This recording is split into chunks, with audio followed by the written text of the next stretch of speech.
women in history I never heard of and wouldn't be surprised if you haven't either. Today, let's talk about Rosalind Franklin. Rosalind Franklin was born in 1920 and passed in 1958. Y'all keep asking for this one, so here we go, snark and all. Rosalind grew up in England. She was fiercely intelligent, blunt, and demanding, especially with herself. She didn't care who liked her. Considering the time period, that was frowned upon. Yeah, because that's so different now.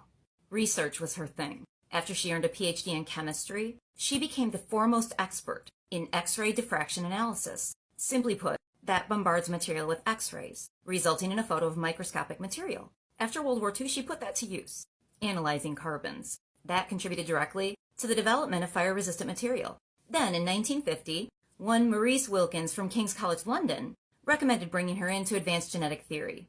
He didn't get the memo that he wouldn't be her boss, and his widow feelings got hurt.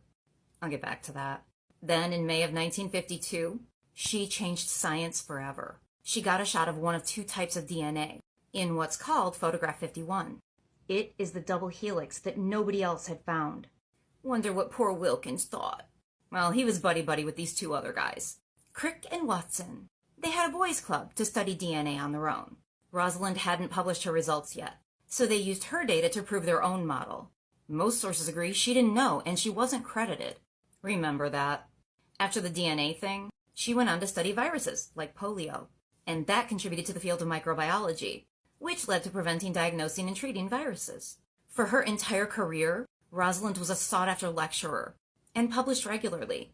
But as a woman, anytime she published, she couldn't afford to make even one mistake if she wanted to be taken seriously. She fought for every bit of credit she got. Unfortunately, in the fall of 1956, Rosalind was diagnosed with ovarian cancer, probably from intense X-ray exposure while she was changing the world. She kept lecturing and working through several remissions, until she passed in April of 1958 at 37. In 1962, Crick, Watson, and Wilson won the Nobel Prize for their work in DNA. She couldn't be nominated because she'd already passed. However, they didn't even mention her in their acceptance speeches. Pfft, who cites their sources? Yeah, that'd be me.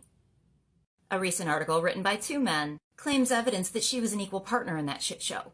In my opinion, there's far more proof that she wasn't, especially when you consider the time. Watson later said she needed to be put in her place. Feminists don't belong in the lab. He later lost his university position because of openly racist, sexist, and homophobic comments. In 1993, Crick admitted they used her data, and she was only a few steps away from independently realizing DNA structure.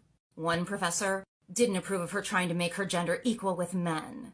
Rosalind Franklin was left out because she stepped on tiny egos. Believing otherwise is... really?